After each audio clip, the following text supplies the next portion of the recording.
Ladies and gentlemen, the gold medalist of the 2009 NCAA of the Ohio Olympics. May we request all the coaches to please submit the original birth certificate and Form 137 of the following players on Monday for the final screening of the Manila organizers, screening and verification of those who will be going to Cebu on October 23-24. Dadaan pa po sila sa screening ng Manila kung sino po ang dadalhin sa Cebu. Kailangan po isapin ang kanilang mga birth certificate, Form 127, and also certified birth certificate. During the awarding ceremony is served.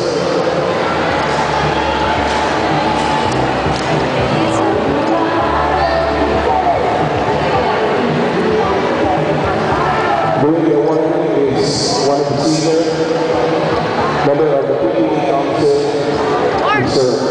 Matthew Calabo.